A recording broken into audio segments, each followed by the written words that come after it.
We just beat Tottenham 3-2, and now we're versing them again in the North London derby. I don't understand why they put them so close together, but this time we're away from home, so it might be more difficult.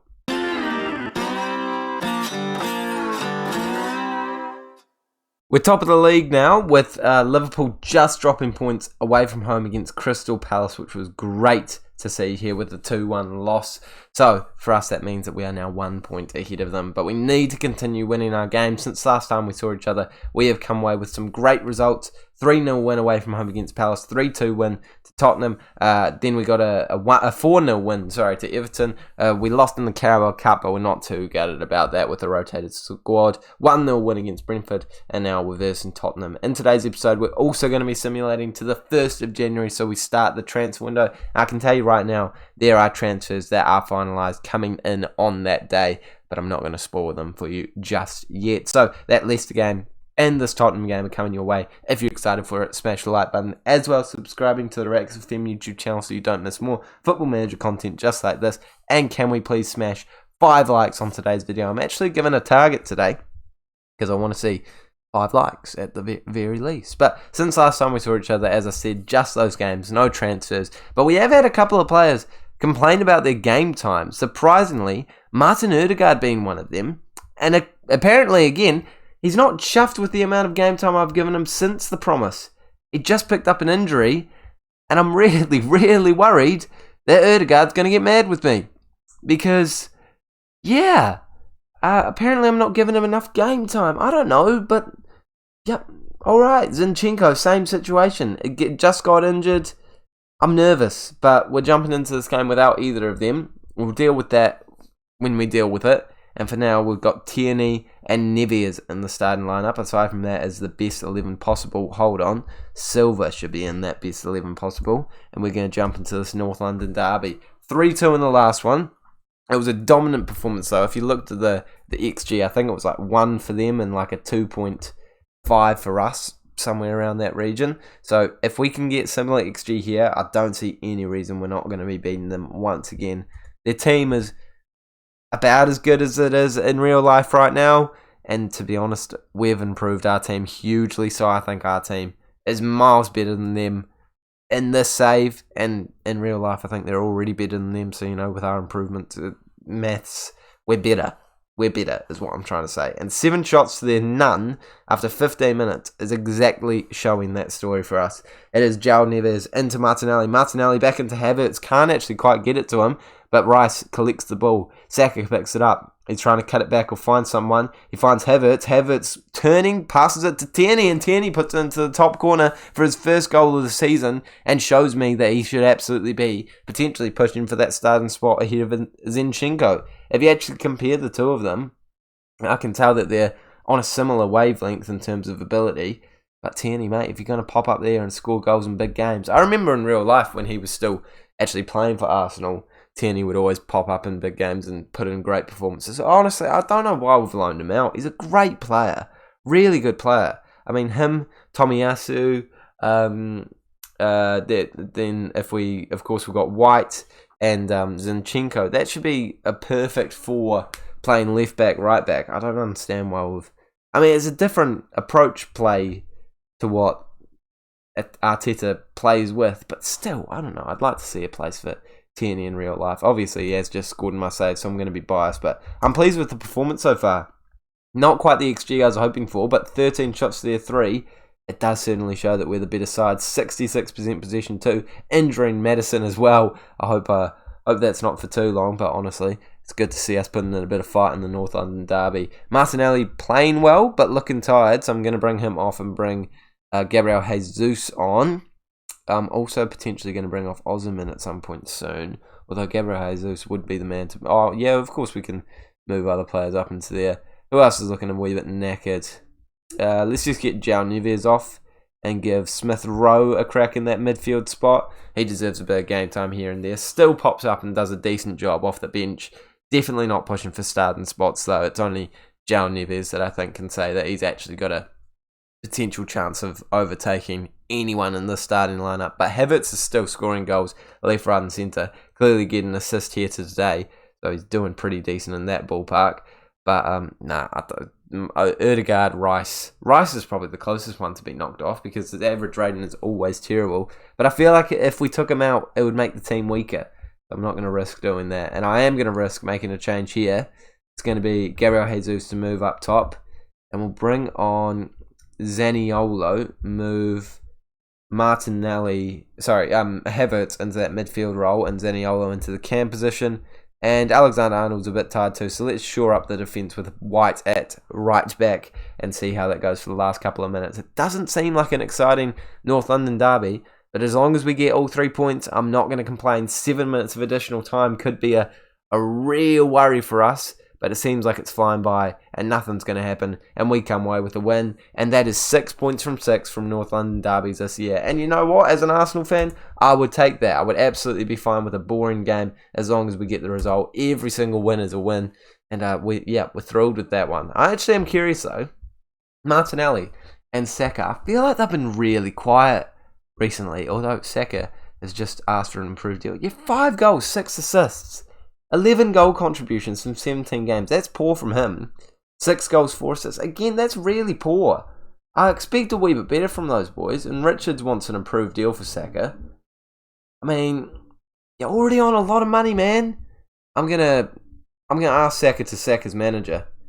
Does that work? Yeah, get in. Get in. I think he probably does deserve to be paid a little bit more. But still, if you can get him to sack his manager, that's always nice to do, and then that means that we don't have to worry about him in the future. So, gold. That is a win, and hopefully we can get another win against Leicester City, and in a second, you're going to find out who my transfers are. Well, all of our players are gassed, but you might have noticed signings. First of which, Koopman Miners, mate. He has been a great signing in Football Manager for a couple of seasons, and when he popped up for just £36 million, I just didn't want to say no. It's a pretty good deal. He's got great stats already. I think he's going to be a really good rotation central midfielder. Again, maybe don't really desperately need him, but he's a bargain, and I'm not going to complain with a bargain. The next signing that we've made is a man named Restes, which in hindsight probably didn't need to make the signing considering this is going to be the last season of this save. Well, I don't know if I've said that yet, but this is the last season of the save.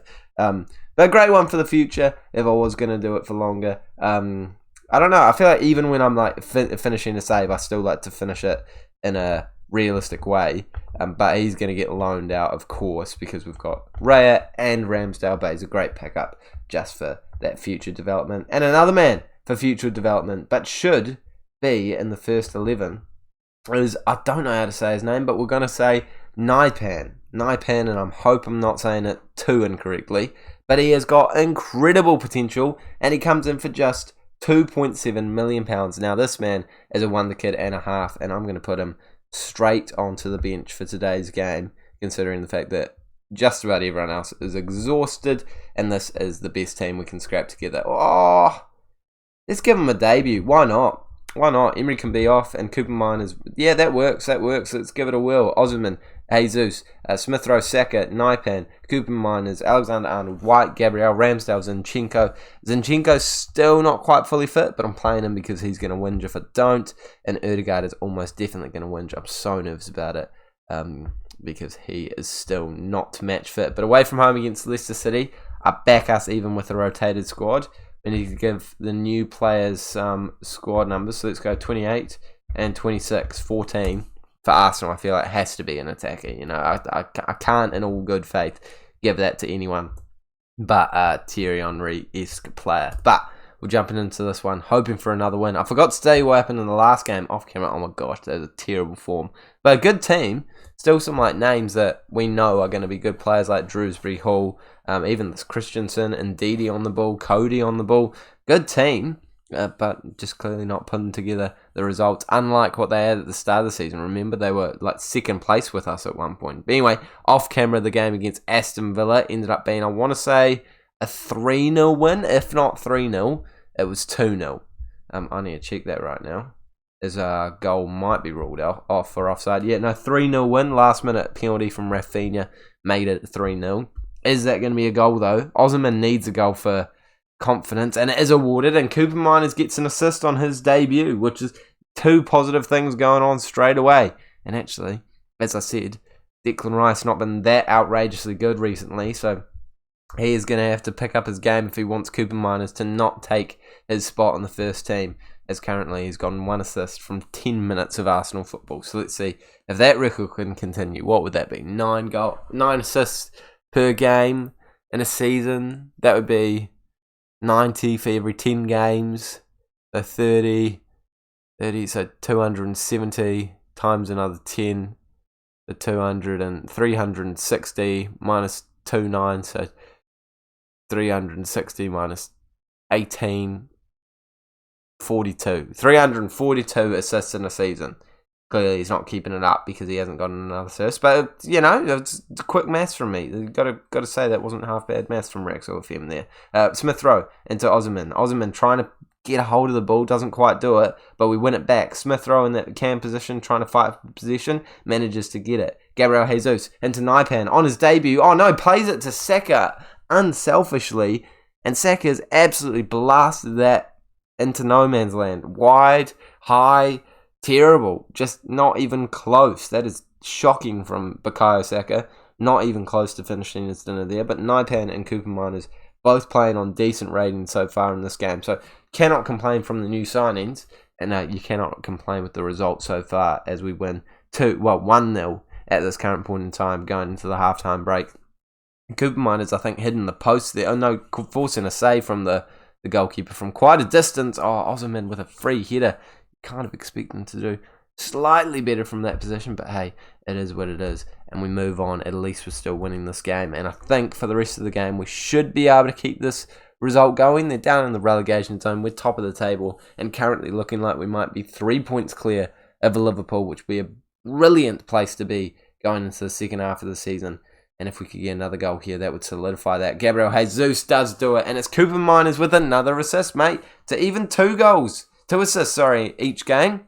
It'd be an average of, 76 assists in the season. That would break some serious records. Pretty chuffed with that so far, and Gabriel Jesus will be happy to be getting a goal in there. Zinchenko's looking tired, so I do need to bring him off. Tierney can come straight on as he is fully fit. Osman's got his goal, and he again is looking a wee bit tired, so we'll bring him off and bring... Oh, we got a goal! Can't complain about that. We'll bring Rafinha on and Saka off as well, actually, because he's looking kind of tired. No, not kind of tired. Just want to bring him off. Pepe and Cam. No, Smith Rowe and Cam. One of them will have to play. We'll play Pepe on the left-hand side. Smith Rowe at Cam. Keep him at Cam. I feel like that works. Who scored the goal? It was Osimhen. Didn't see it. Sorry, boys and girls, but he scored a goal, and I was making a tactical change during it. So 25 minutes ago, substitutes, Pepe again, some minutes on the pitch. It's not his first time returning to the Premier League. I think he's played 1 or 2 games off the bench before. I don't know. He's a pretty loyal, decent rotation option. I think every other player that I signed on a free transfer and haven't been playing, oh my gosh, that's a good goal. I can't see why that would be disallowed. If he's offside, that is so unlucky. Oh my goodness, how is he offside? How is he offside? Just a quick pass. Oh, and he's just come back for it as well. Oh, that's unfortunate. Well, I mean, happy for us. Clean sheet. What was I saying? Oh, yeah, all the other players that we signed on free transfers have actually asked to be sold. So, like Martial, the Italian midfielder. I swear there's more than just him. But yeah, so there's a lot of players that are expecting to be sold this transfer window. So we'll offer them out. If we get some good money, we'll sell them. If we don't get good money, we won't sell them, and potentially improve the starting lineup with an amazing signing if we do manage to get some decent money. Still don't know what position I would really want to upgrade.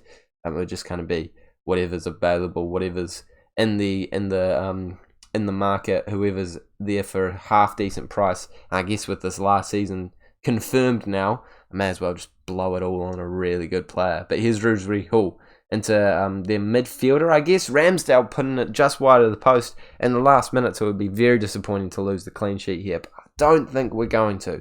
I think that was probably their one highlight, their one chance, despite scoring a goal magnificently from that long shot that was ended up being disallowed. I think we are going to be all good with a clean sheet on today's night, and it is happening like that. 3-0 win. Ramsdale with another clean sheet, showing that he is the, I don't know, is he the better of the 2 goalkeepers? I mean, I've accidentally played Raya.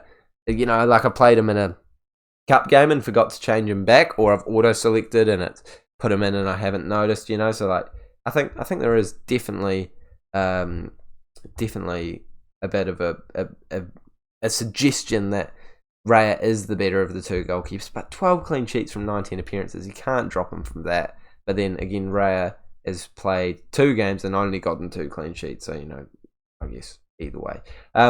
Saka's going to have to get an improved deal now, so that's not ideal, even with the new manager. New agent. So I guess I'll have to deal with that, but I've still got £40 million to spend. Selling players as well is going to build that. There could be some really good signings in tomorrow's episode, the next episode. Thank you guys so much for watching this one. Subscribe if you're new around here. Like this video if you've enjoyed it, and I'll see you all later.